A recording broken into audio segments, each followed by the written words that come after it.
안녕하세요. 나사렛에서 배척당하심과 12제자를 파송하심입니다. 오늘 본문은 마가복음 6장 1절에서 13절입니다. 1절. 예수께서 그곳을 떠나 고향으로 가셨습니다. 예수의 제자들도 동행했습니다. 동행했다는 단어는 함께 같은 길에 있다는 뜻입니다. 신약 성경에서 90번 사용된 것 중 복음서에서 무려 79번이나 사용될 정도로 예수의 사역과 밀접한 관계를 보여줍니다.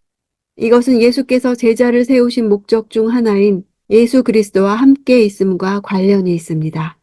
예수와 동행하는 제자도의 모습은 스승이 걸어가신 고난의 길에 참여하며 구원에 참여하는 모습으로 확장됩니다. 3절. 저 사람은 한낱 목수가 아닌가? 마리아의 아들이고 야고보, 요셉, 유다, 시몬과 형제가 아닌가? 그 누이들도 여기 우리와 함께 있지 않는가? 그러면서 사람들은 예수를 배척했습니다.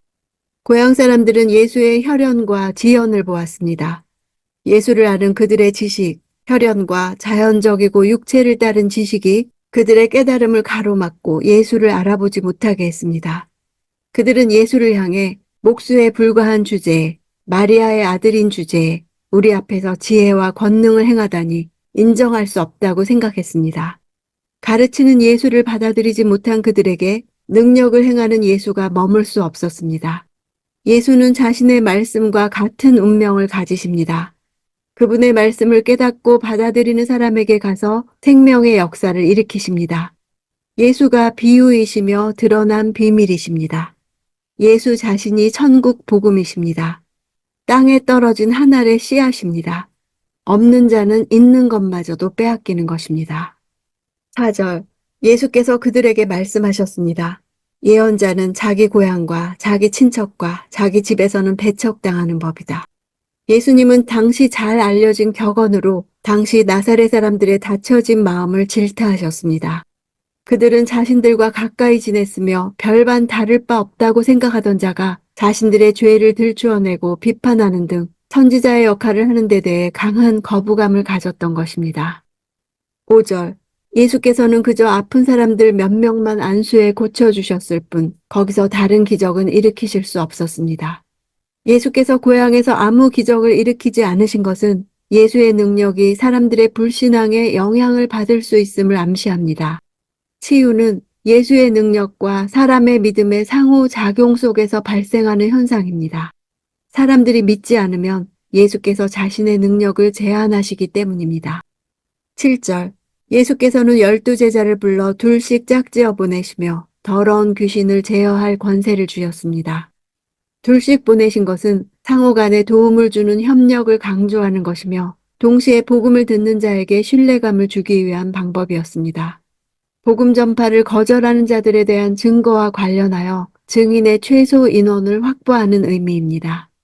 유대인에게 있어서 둘은 증인의 수였으며 둘의 증언을 거부하는 것은 확실한 거부로 여겨졌습니다. 제자는 부름을 받고 파송을 받는 존재입니다. 귀신을 제어할 권세는 제자가 얻게 되는 특권 중 하나입니다. 제어한다 하는 단어는 앞에서 거라사인의 귀신 쫓는 일과 혈루증 앓던 여인을 고치신 것과 같은 단어입니다. 예수께서는 제자들을 함께 데리고 다니시면서 친히 가르치시고 실제로 보여주시며 제자들에게 능력과 권세를 주셨다는 것을 알 수 있습니다. 8절. 그리고 이렇게 당부하셨습니다. 여행길에 지팡이 외에는 아무것도 가져가지 말라. 먹을 것이나 자루도 챙기지 말고 전대에 돈도 넣어가지 말라. 지팡이의 용도는 두 가지였습니다.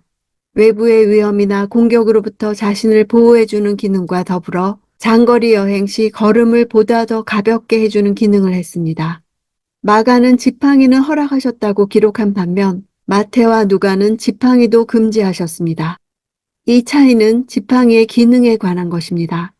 마태나 누가가 지팡이를 가지지 말라고 기록한 것은 외부의 공격을 방어하는 용도로 쓰는 지팡이에 관한 것으로 하나님은 전도자의 신변을 보호해 주시기 때문에 가지지 말 것을 명령하신 것입니다. 한편 마가가 지팡이만 가지라고 기록한 것은 장거리 전도 여행 시 피로를 덜어주는 데 필요한 지팡이를 말한 것입니다. 먹을 것이나 자루나 전대의 돈은 유대인들이 여행할 때 가지고 다니던 여행 필수품이었기에 제자들의 예상을 뛰어넘는 명령을 하신 것입니다. 예수께서 전도 사역으로 파송되는 제자들에게 기본적인 필수품조차 소지하지 못하도록 하신 이유는 하나님 나라 복음의 내용을 실천하라 하시는 것입니다. 목숨을 위하여 무엇을 먹을까, 무엇을 마실까, 몸을 위하여 무엇을 입을까 염려하지 말고 오직 이 모든 것들을 공급하여 주시는 하나님만을 의지하며 하나님을 기대하며 살아야 합니다. 필요를 채우시는 하나님을 신뢰하기를 바라셨습니다. 당시 방랑 철학자들이 철학을 전파하기 위해 최소한의 생필품만 지닌 채 거리를 개처럼 돌아다녔습니다. 그래서 견유학파라고 했습니다. 견유학파가 추구하던 가치는 담대한 말과 부끄러움을 모르는 뻔뻔함이었습니다. 그들은 철학을 가르친 대가를 요구했기에 자루나 전대를 가지고 다녔습니다. 즉 자루는 거지처럼 유랑하는 철학자들의 정체성을 보여준 물건이었습니다.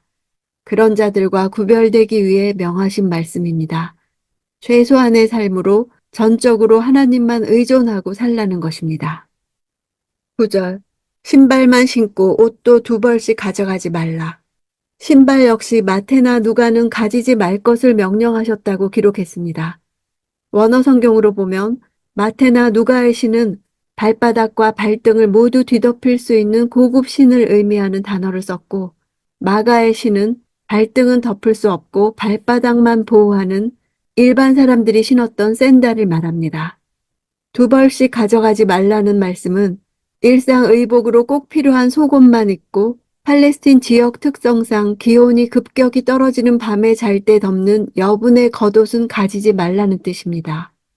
이것은 전도 여행은 사람의 힘으로 되는 것이 아니라 하나님의 섭리와 도우심 속에서 이루어진다는 것을 말해줍니다.